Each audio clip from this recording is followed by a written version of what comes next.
메리 크리스마스. 메리 크리스마스. 성탄을 축하합니다. 예. 여러분의 성탄의 은혜가 여러분의 가정과 또 자녀들 또 몸된 교회에 충만하게 되기를, 오늘 금번 예배에 충만하게 임재하시고 은혜 받는 귀한 예배 되시기를 축원합니다. 오늘 하늘엔 영광 땅에는 평화라는 제목으로 오늘 성탄 메시지 전할 때 귀한 은혜가 있기를 바랍니다. 제 중학교 시절에 제 방에 천문학에 관심이 많았던, 당시 이제 고등학생이었죠, 우리 형님이 그런 여러 가지 우주에 관한 지도들, 책들을 많이 좀 관심이 있었던 때가 있었습니다. 그래서 큰 하나의 지도가 하나 있었는데 은하계 전체가 이렇게 그려져 있는 그런 은하 성단 지도가 이렇게 있었습니다. 사진이라고 봐야 되죠. 이게 컴퓨터에서 합성한 사진일 것 같은데, 그것을 펴놓고 이렇게 들여다보면 그 안에서 우리 태양계, 그 전체 우주 성단 가운데에서 그 태양계가 아주 조그맣게 있어요. 태양계. 수성, 금성, 지구, 화성, 목성, 토성, 천왕성, 해왕성, 명왕성. 맞습니까? 이 태양계가 아주 점처럼 있어요. 점처럼. 보이지도 않아요. 그렇게 우주가 참 큽니다. 그 태양계 중에서도 아주 작은 별 하나, 우리 지구. 또 그 중에서도 아주 작은 나라 한국. 미국의 50개 주의 한 주 정도밖에 안 되는 이 한국. 또 그 중에 한국에서도 우리 한 지방에 살고 있는 나. 이렇게 생각하니까 참 인간이 너무나 작고 작은 존재처럼 참 느껴졌습니다. 그리고 똑같이 그만한 크기대로 하나님의 광대하심에 대해서 생각해보는 계기가 됐습니다. 그런데 도대체 우리 그토록 광대한 우주를 지으신 그 무한하신 하나님께서 이처럼 작고 작은 지구에, 또 작은 그 나라 열방 중에서도 우리나라 강원도 땅만한 그 땅에, 이 작은 이스라엘에, 그것도 가장 작은 고을인 베들레헴에, 유대 땅에서 가장 작은 고을이라 그러죠. 그것도 정상적인 가정도 아닌 그 마국간에서 그토록 비천한 모습으로 그 크신 광대하신 하나님께서 세상에 왜 오셔야 했을까요? 오늘 우리가 읽은 말씀 가운데 14절이 바로 그 해답인 줄로 믿습니다. 14절 다시 한번 읽어볼까요? 시작. 지극히 높은 곳에서는 하나님께 영광이요, 땅에서는 하나님이 기뻐하신 사람들 중에 평화로다. 할렐루야. 그렇습니다. 평화를 주시기 위해서 하나님께서 사람이 되시고 또 낮고 천한 이 땅에 오시게 된 줄로 믿습니다. 여기에 쓰인 평화라는 단어, 샬롬이라는 말이고요, 또 헬라 에이레네라는 말인데 우리 말로 하면 화평, 화목, 이런 단어로 번역할 수 있습니다. 우리에게 화평을 주시고 우리에게 하나님과 화목함을 주시기 위해서 주님께서 이 작고 낮고 천한 땅에 오셨다라는 것이죠. 여러분, 본문 바로 위에 있는 1장 79절 말씀에 보게 되면은 이런 말씀이 있습니다. 어둠과 죽음의 그늘에 앉은 자들에게 해가 비치고 우리 발을 평강의 길로 인도하시리로다. 우리 주님의 오심에 대해서 세례 요한이 그렇게 예언했습니다. 그렇습니다. 하나님이 그토록 작아지고 낮아지셔서 이 세상에 오셔야 될 이유, 그것은 우리에게 평강을 주시기 위해서, 할렐루야, 평강을 주시기 위해서, 평화를 주시기 위해서 이셨다. 이런 의미에서 수천 년 전에 이사야는 장차 이 세상에 오실 예수 그리스도를 내다보면서 평강의 왕이시라고 말씀을 했던 것이죠. 예수님께서 이 땅에 오신 첫 번째 목적, 그래서 예수 그리스도는 우리를 하나님과 화평하게 하려고, 하나님과 우리를 화목하게 하려고 이 땅 가운데 오신 줄로 믿으시기를 축원합니다. 성경적으로 표현한다면 예수 그리스도는 하나님과 우리 사이를 화목시키기 위해서 오셨다. 여러분, 예수 없는 우리의 현주소, 예수 믿기 전에 우리의 현주소가 무엇이었습니까? 골로새서 1장 21절 말씀에 보면 명료하고 간단하게 우리 현주소에 대해서 이렇게 말합니다. 악한 행실로 멀리 떠나 마음으로 하나님과 원수가 된 사람. 인간이 이와 같은 저주스러운 처지를 보다 못한 하나님께서 오래전부터 인간과 화해하려고 노력하셨습니다. 평화하기를 원하셨습니다. 그래서 한때는 많은 선지자들을 보내시기도 하셨습니다. 그리고 어떤 때는 한 세대를 완전히 불로 심판하시기도 하시고, 다시는 인간이 하나님을 함부로 거역하고 범죄하지 못하도록 경고도 하셨어요. 또 어떤 때는 소돔과 고모라 같이 악하고 음란하고 더러운 성을 본보기로 심판하시면서 남아있는 이 지구상의 사람들에게 경고하시면서 하나님 앞에 회개하고 돌아오도록 메시지를 주시기도 했습니다. 그러나 아무도 하나님의 이와 같은 화해의 몸짓에 눈을 돌리는 자가 없었습니다. 반응을 보이지 않았습니다. 생각도 못한 하나님께서 드디어 중대한 결단을 내리셨습니다. 내가 직접 내려가야 되겠다. 그래서 하나님께서 예수님을 이 땅 가운데 보내신 줄로 믿으시기를 바랍니다. 자기 아들을 사람의 몸을 입혀서 동정녀의 몸에서 죄 없이 인간들의 죄를 대신 짊어지시고 그들의 죄를 해결하시기 위해서 동정녀의 몸에서 태어나시게 되었죠. 그것도 아주 평범한 모습으로, 가난하고 힘없는 사람의 모습으로 이 세상에 친히 오시게 되셨습니다. 하나님께서 이렇게 직접 찾아오신 이유가 무엇입니까? 원수된 인간과 화목하기 위해서인 것이죠. 여러분, 오랫동안 우정을 나누면서 절친한 관계를 유지하던 두 사람이 있었습니다. 그런데 무슨 일이었는지 모르지만 두 사람이 크게 다투고 사이가 아주 나빠졌어요. 1년 동안 그들은 상종을 하지 않았습니다. 이런 말이 있습니다. 여러분, 우정을 쌓는 데는 수십 년이지만 그 우정의 탑을 발로 차버리는 것은 1분이면 족하다.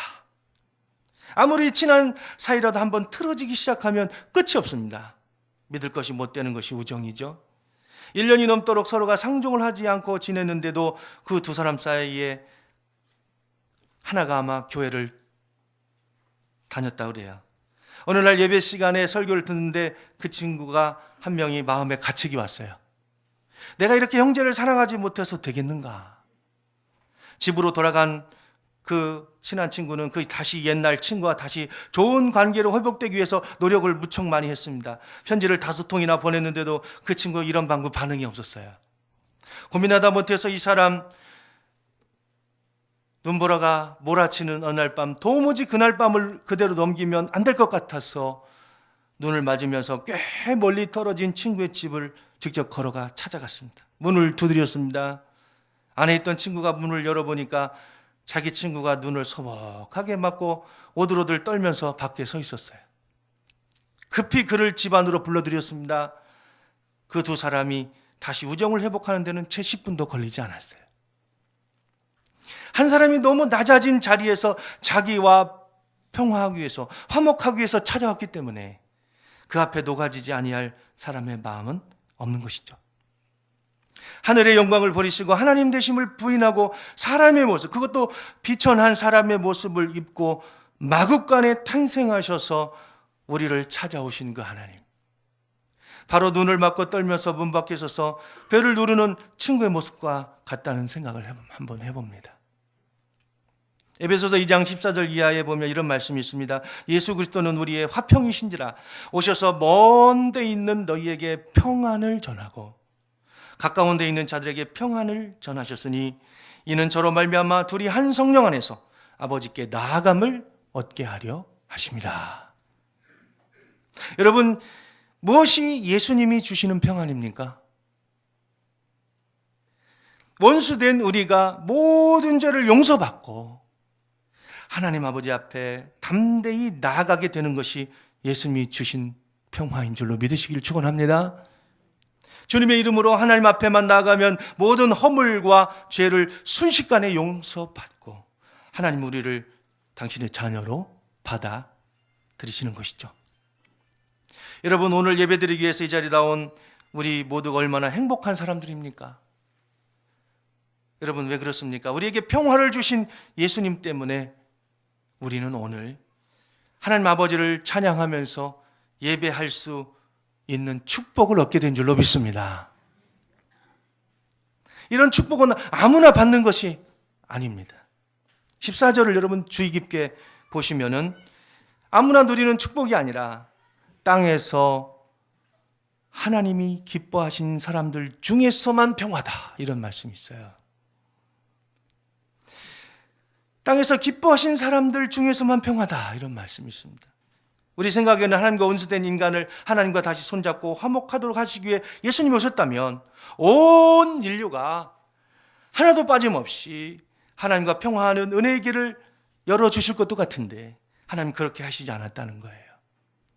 누구만이 하나님과 평화할 수 있습니까? 기뻐하심을 입은 사람들. 바꿔 말하면 하나님이 기뻐하시는 사람들만 예수님을 통해서 하나님과 평화할 수 있도록 해주셨다는 사실이죠. 우리 모두가 이 자리에서 이렇게 하나님을 영화롭게 하며 찬송할 수 있는 것은 우리가 하나님의 기뻐하심을 입었기 때문인 줄로 믿으시길 바랍니다.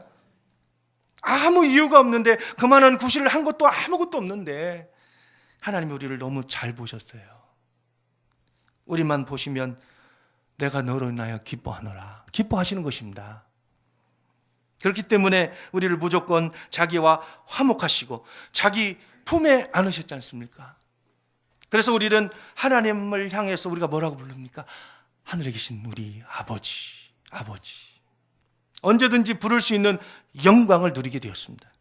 하나님은 우리와 이 세상 끝날까지 동행하시는, 우리와 함께 하시는 임마누엘의 하나님이 되신 줄로 믿습니다. 얼마나 둘 사이가 예수 그리스도로 인해서 가까워졌는지, 이 임마누엘의 하나님은 내가 이 세상 끝날까지 너희와 모든 날들 동안에 함께 있을 것이다 약속해 주신 줄로 믿습니다. 여러분, 로마서 8장 31절 이하의 바울이 이 사실에 너무나 흥분하고 너무나 황홀해서 외친 말씀이 있어요. 이 일에 대해서 무슨 말을 하리요? 말이 필요 없다는 거죠. 나 같은 것을 어찌해서 하나님이 만세전에 미리 아시고 나 같은 것을 예정하시고 때가 되자 부르신 다음에 믿음을 주시고, 믿음을 주신 다음에 모든 죄를 다 용서하시고 의롭다 하셔서 하나님의 아들로서 영화롭게 하셨는가. 이렇게 해서 우리로 하여금 하나님과 평화를 할 수 있도록 은혜의 길을 열어주셨는데 이 일에 대해서 우리가 무슨 말이 필요한가, 이런 의미가 됩니다. 하나님이 우리를 위하시면 그래서 누가 우리를 대적하겠는가. 하나님이 우리를 받으셨고 우리와 평화하셨는데 누가 그 사실에 대해서 왈가왈부할 수가 있겠는가. 그런 말씀이 되겠어요.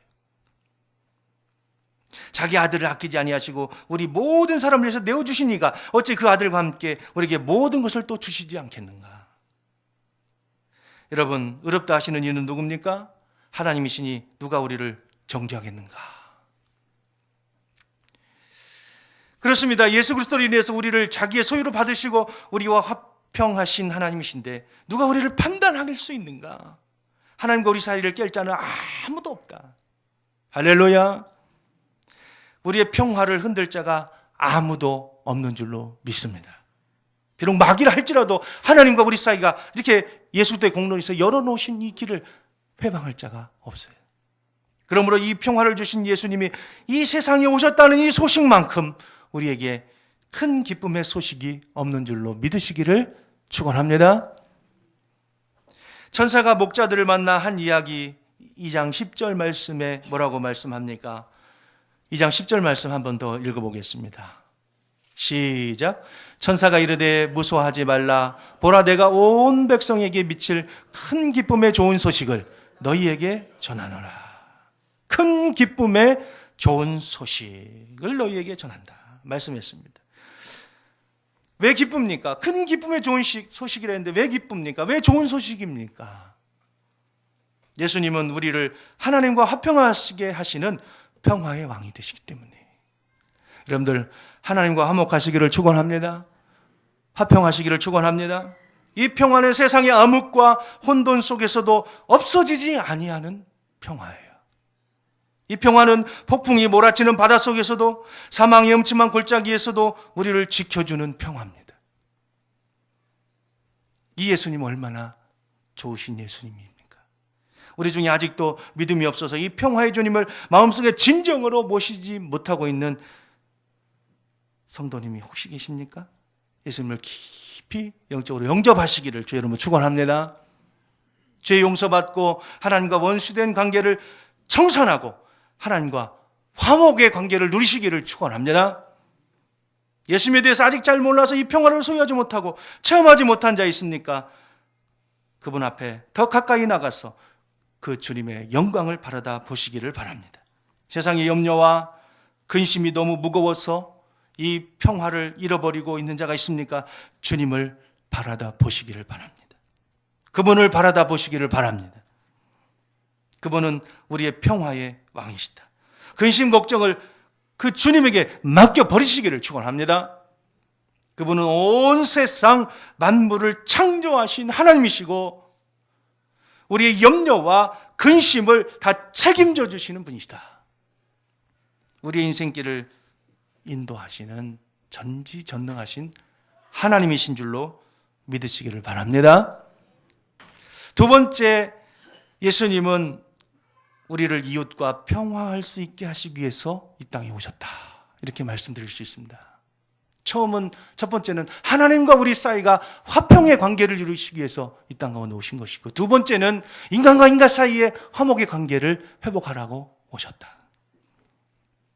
여러분, 티끌보다 많은 죄, 먹보다도 검은 이 죄를 예수의 이름으로 씻음받고 하나님과 참다운 샬롬을 경험한 사람들, 자기 안에 놀라운 능력이 생기는 것을 다 경험하게 돼 있어요. 무슨 능력입니까? 다른 사람을 용서하고 화해해서 다른 형제와 평화하고자 하는, 화목하고자 하는 능력이에요. 할렐루야. 평화를 주신 우리 주님 때문에 형제를 사랑할 수 있는 능력이 내 안에 생긴 것입니다. 평화를 주신 주님 때문에, 평강의 왕 되신 예수님이 내 안에서 다스리시는 그 주님의 은혜 때문에 형제를 용서하고 화해하고 화목할 수 있는 능력이 내게 부어지게 되었다라고 하는 사실이에요.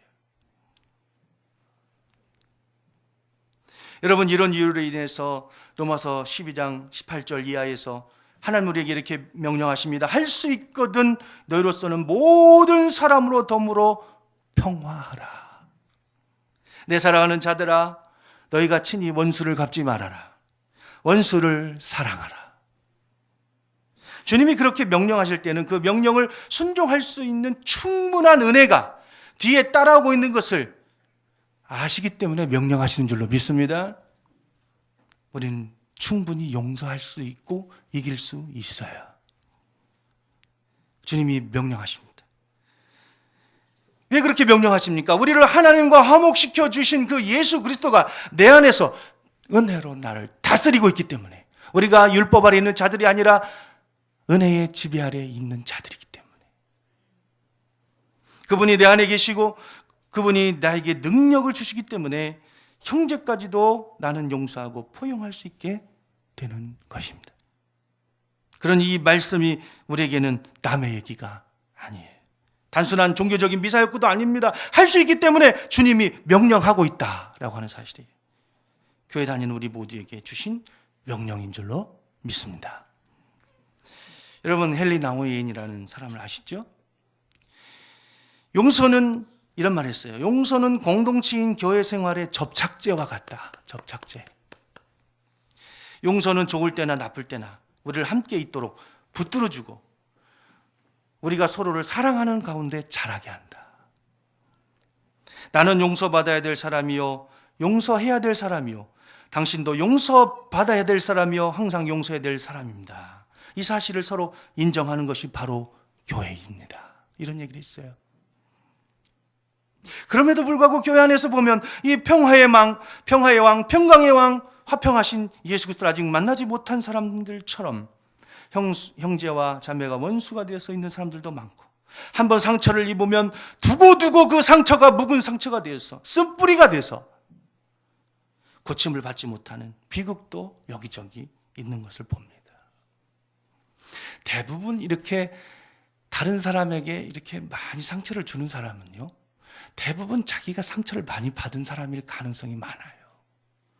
어릴 때 자아 존중감을 많이 존중함을 받지 못하고 자랐다거나 그 가정 속에서 정말 인격적인 대접과 존재를 많이 받지 못했다거나 그런 사람들이 이제 자기를 방어하려고 다른 사람에게 상처를 자기도 주는지도 모르면서 상처를 주는 경우가 많습니다. 여러분, 주님을 만나야 고침받게 되는 줄로 믿습니다. 입으로는 용서한다 하면서도 마음으로는 용서를 안 하는 거예요. 입으로는 좋은 말을 하지만은 속으로는 그 사람의 실수를 절대로 잊어먹지 않는 거예요. 부부간에도 그렇습니다. 고부간에도 그런 것을 봅니다. 형제간에도 그런 것을 봅니다. 심지어 교회 안에서 함께 하나님을 예배하는 바로 옆에 앉아있는 형제 자매들까지도 서로 용서하지 못하고 앙금을 가지고 예배 드리는 것을 봅니다. 여러분, 만약에 우리가 이런 사람이라면 평화의 왕으로 오신 예수님을 진정으로 만나야 될 필요가 있다. 할렐루야. 하나님 앞에 모든 죄를 용서받고 하나님과 화평한 사람이라고 우리가 우리 자신을 인식하고 있다면 사랑하고 용서해야 되는 줄로 믿습니다. 우리가 세상을 살다 보면 그렇습니다. 감정이 상할 때가 있죠. 어떤 때는 서로가 좀 심한 다툼도 할 수 있어요. 사람 사는 세상이니까. 서로 상처를 주기도 하고 또 피해를 입기도 합니다. 이것이 세상이죠. 나는 절대로 누구에게도 피해를 주지 않는 삶을 살아왔습니다. 나는 절대 어떤 사람에게도 상처 주는 일이 앞으로도 없을 것입니다. 그렇게 장담하면서 인생을 살 수 있는 사람이 누가 있겠어요? 아무도 그렇게 할 수 없습니다. 우리는 그래서 다 피해를 줄 수밖에 없는 사람들이고 피해 받을 수밖에 없는 연약함이 있는 사람들이에요. 누구나 다 감정이 상할 수 있어요. 오늘 친했다가 내일 원수가 될 수도 있습니다. 우리는 다 연약한 인간이에요. 그러므로 우리는 평화의 왕이 내 가슴에 항상 살아계셔서 그분이 주시는 은혜를 가지고 무조건 7번씩 100번, 1000번, 10,000번이라도 형제를 용서하는 삶을 살아야 될 줄로 믿습니다. 용서함으로써 그들과 평화를 누림으로써 우리가 평화의 왕을 모시고 사는 사람들임을 세상이 볼 수 있도록 해야 되는 것이죠. 만약 우리가 형제자매를 용서하지 못합니까? 묵은 감정을 가지고 계속 그를 대하고 있습니까? 그렇다면 한 가지만 알아두셔야 돼요. 주기도문을 통해서 날마다 우리가 하는 기도가 있습니다. 다른 사람의 죄를 용서해 준 것 같이 하나님이여 나의 죄를 용서해 주옵소서. 그렇게 기도하라고 주님이 가르치셨어요. 이런 사실이 무엇을 나타냅니까? 내가 형제를 사랑하고 형제를 용서하고 평화하지 못하면 하나님도 내 죄를 용서해 주시는 것을 보류하실 수도 있다. 다시 말하면 남을 용서하는 사람, 또 그런 삶을 살아가는 사람이 주님께 용서받을 자격이 있다. 그런 내용이 되지 않을까요? 영적으로 여러분 다른 사람을 용서하지 못하면 어떤 상태가 됩니까? 마음의 상한 감정을 가지고 죄 용서함을 받지도 못하고 있고 마음의 증오도 있으면 누가 가장 큰 손해를 봅니까? 내가 미워하는 그 사람이 손해볼까요? 손해는 내 자신이 보는 것입니다. 그런 마음을 갖고 있으면 첫 번째 기도가 잘 안 돼요. 교회에서 뭘 충성해도 기쁨이 안 옵니다. 하늘이 다 막히는 거예요. 영적으로도 점점 더 병이 들어갑니다. 자기도 모르게 병이 들어가요. 병이 들어가면 은혜와는 거리가 점점 멀어집니다. 나중에는 정신적으로 큰 피해를 입습니다. 그것이 심해지면 육신까지 병이 납니다. 누가 손해를 봐요? 평화의 왕을 모시고 있다면서 모순된 삶을 살아가는 그 사람이 가장 큰 피해자다. 우리는 그렇게 살면 안 됩니다. 사랑하는 성도 여러분, 우리는 지금 한 해를 마무리하고 새해를 맞을 시점에 와 있습니다. 평화의 왕 예수님 때문에 하나님과 평화하였다고 하면서 형제와 불화하면 안 됩니다. 뒤의 것을 잊어버리시기를 축원합니다. 지나간 것은 다 잊어버리세요. 길갈, 성경에 길갈이라는 말이 있어요. 가나안 땅에 들어가기 전에 길갈에서 할례를 받아요. 이스라엘 백성들이. 잘라 버려야 되는 거예요. 길갈이라는 것은 굴려 보내다라는 뜻입니다. 여러분의 수치, 여러분의 상한 감정 다 굴려 보내시기를 축원합니다. 그래야 새하늘과 새 땅이 열리는 거 아니겠어요? 새로운 은혜가 우리 앞에 열리게 되는 건 아니겠어요? 앞에 있는 표대를 향해서, 은혜에 예비하신 것들을 향해서 표대를 향해 달려갈 자세를 다시 가다듬는 여러분들 되시기를 축원합니다. 과거의 묵은 감정이나 원한이나 피해의식을 다 묻어버리세요. 다시 말하면 과거에 대해서 문을 닫고 못질을 해버리십시오. 자물통을 잠가버리고 다시 보지 마세요. 씻어내 버리십시오. 모든 것을 용서하면서 새로운 해를 맞이해야 되지 않을까요?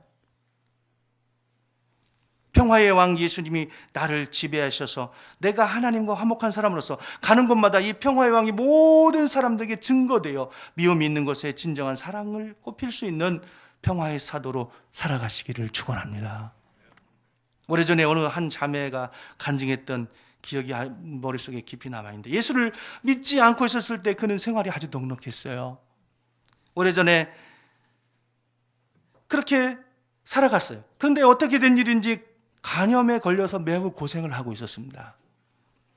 사업을 하는 남편은 그런 대로 수입이 좋고 잘 사니까 아마도 마음이 다른 데로 흐르기 시작했나 봐요. 남편이. 그 참 문제예요.